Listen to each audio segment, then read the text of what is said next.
There's mathematical proof that people who chase always win over people who wait, and has nothing to do with luck or timing.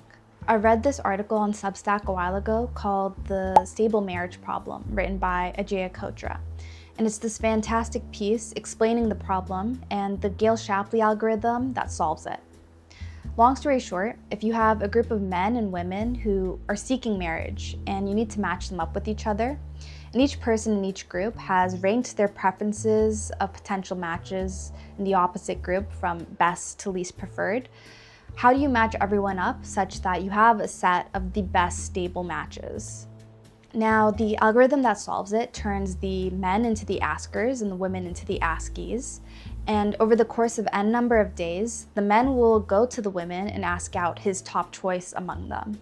The women will then say yes to the man highest on her list who asked her out. And the following day, the rejected men will go to the women and ask out his next available top choice. And this process basically repeats itself until everyone is matched up.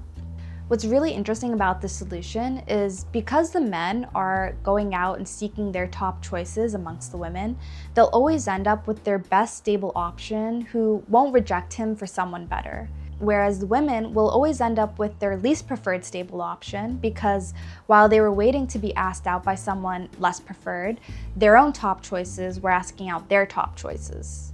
As the article says, this isn't really about men and women so much as it is about asker and askee. The askers will always end up with the better end of the deal because they're seeking out the opportunities that they want.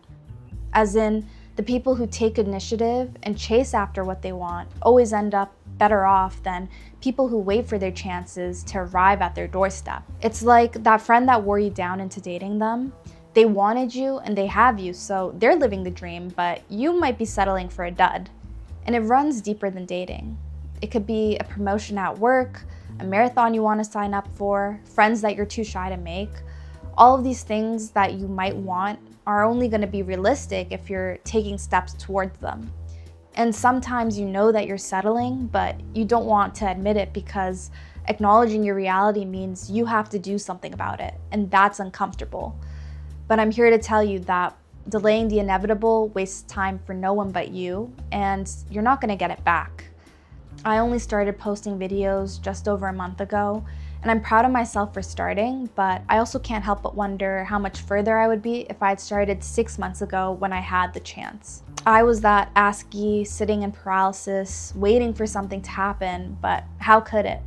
I can't expect something if I'm not doing anything myself. The algorithm doesn't reward potential or readiness. It rewards the people who just show up and ask.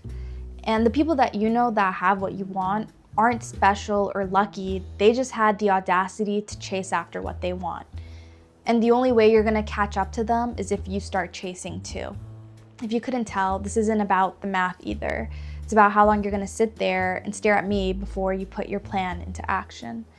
And I know you have one and you're scared. That's okay. Just do it scared. It won't get any easier the longer you wait, but I promise you the relief you'll feel when you start is so worth it. So I'll send you off now, because you know what you have to do. And I'll see you next time, but only after you've made your move. Don't come back before then. Okay? Beep, boop, beep, boop, beep. Beep, boop, beep, boop, beep. Beep, boop, beep, boop, beep. Is it on?